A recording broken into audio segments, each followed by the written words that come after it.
Hello, this is 𝗲𝗏𝗪 and you're watching the Shift Asia In-Depth with CelcomDigi. Now, for the last couple of weeks, we've been covering CelcomDigi's ESG journey as it embarks to redefine its role in the global landscape with its thrust of advancing and inspiring society, supported by its 4 pillars, namely inclusive and safe digital access, sustainable value chain, governance and performance culture, and environmental impact and action.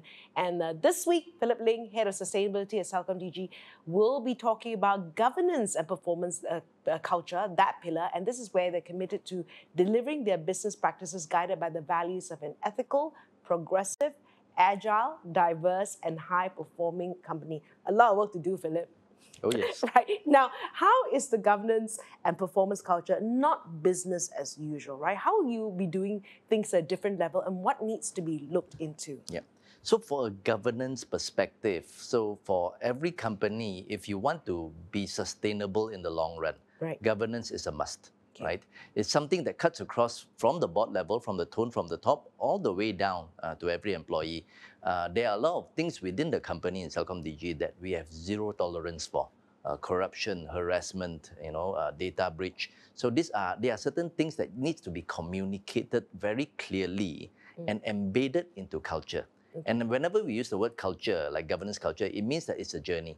It's always improving. There's always things to be done to make it better, right? So within our organization, when we talk about governance not being business as usual, it's finding opportunities to engage with your employees.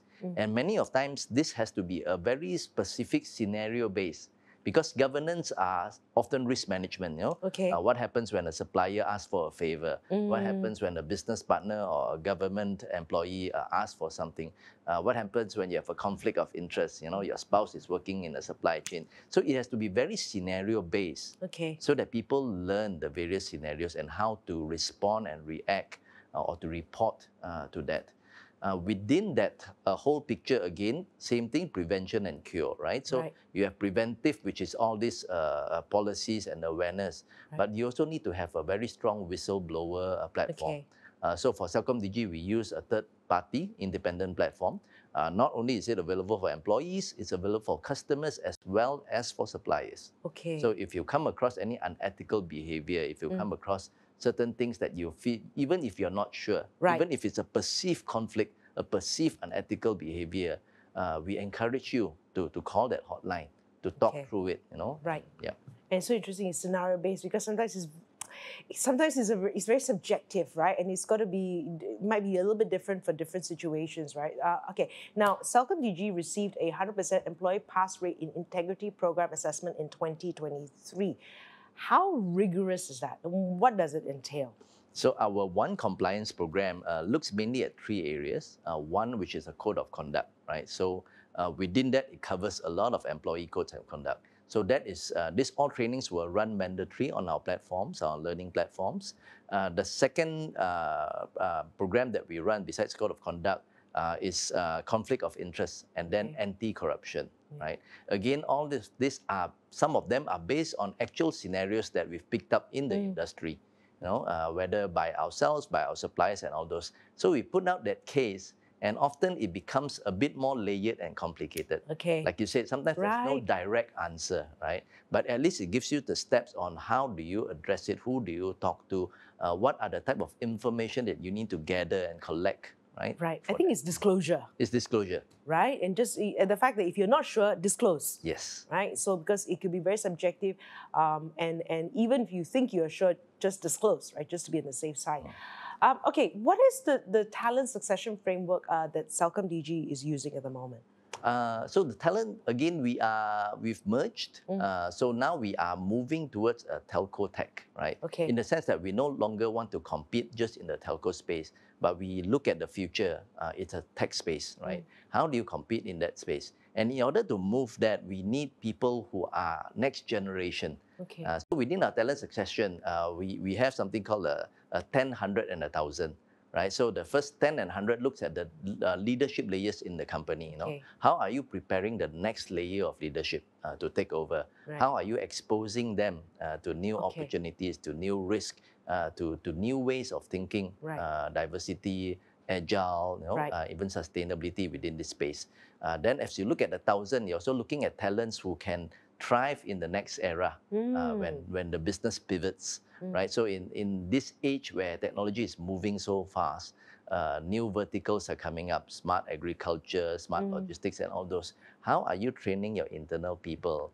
How are you giving them the knowledge? Some of them are just exposure sometimes to expose to a different industry. Some of them are real knowledge going down to coding, data analytics, machine learning. So how do you lift people up?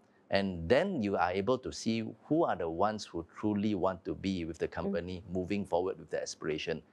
So in a sense, it's also a way for you to look at the talents that you have, to bucket them within different things.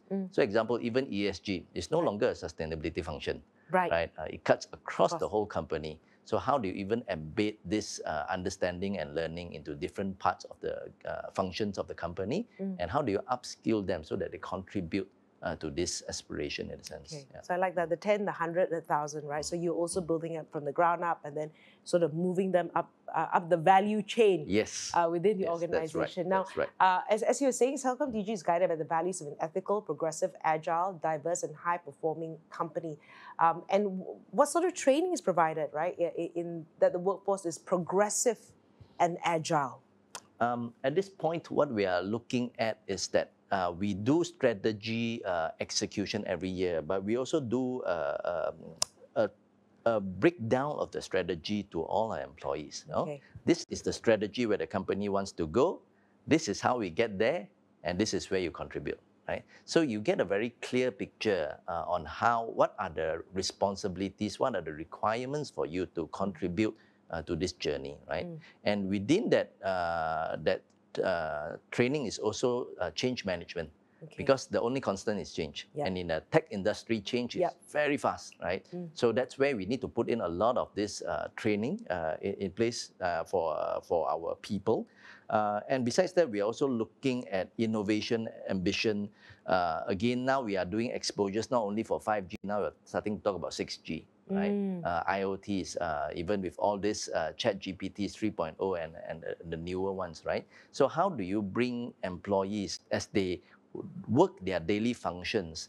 You need to also help them one leg here, one leg in tomorrow, right? In a sense, to expose them on what are the possibilities. So in a sense, you give the employees the empowerment, because at the end of the day, you cannot spoon feed all the way. You need to empower them, you need to encourage them to explore and to learn, and to bring back what they've learned to the company.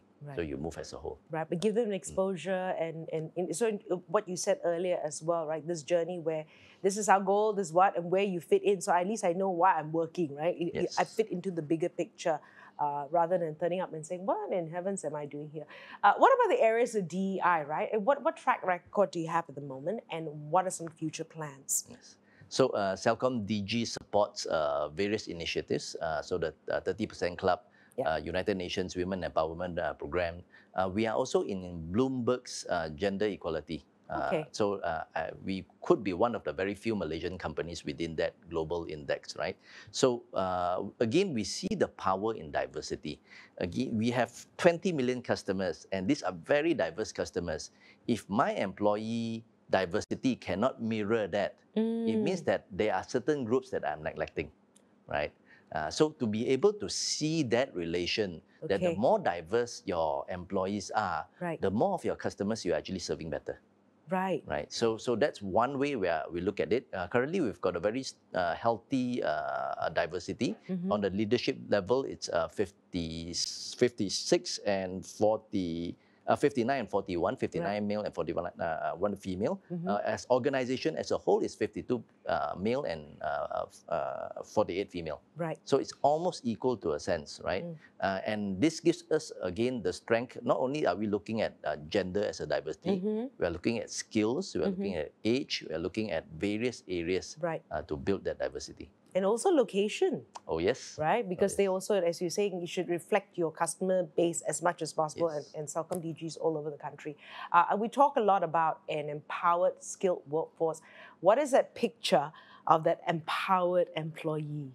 Yeah. So as we look at this next generation of employees that we are looking at, there are certain things that we are looking for. Has very high learning velocity, right, and growth.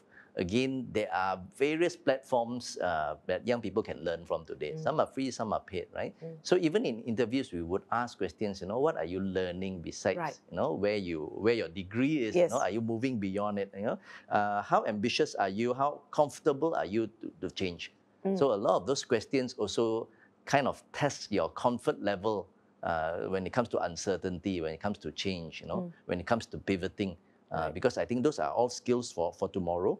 There's also a lot of understanding about trends today, right? Digital trends, convergence of different industries, opportunities in that sense. So the ability to innovate is something that we try to gauge. Because innovation is not always something new. Sometimes it's your existing process, but you do it in a different manner, right? So again, when we look at next gen, we are looking at people that may not be trained in that particular field. You don't need to be an accountant to be in the finance department, but to see how can you bring the various expertise and fields together to cross it. And I think that's where the magic happens. Right. And I think that's where you talk about diversity, right? So when you look at, you come from a different background, but you look at things from that, you bring in a different perspective as well. Thanks for sharing it. Very interesting things that are happening at CelcomDigi when it comes to what you're doing with the workforce. We'll continue with our final pillar next week. Of course, Philip Ling from CelcomDigi. And this is the Shift Asia in depth with CelcomDigi.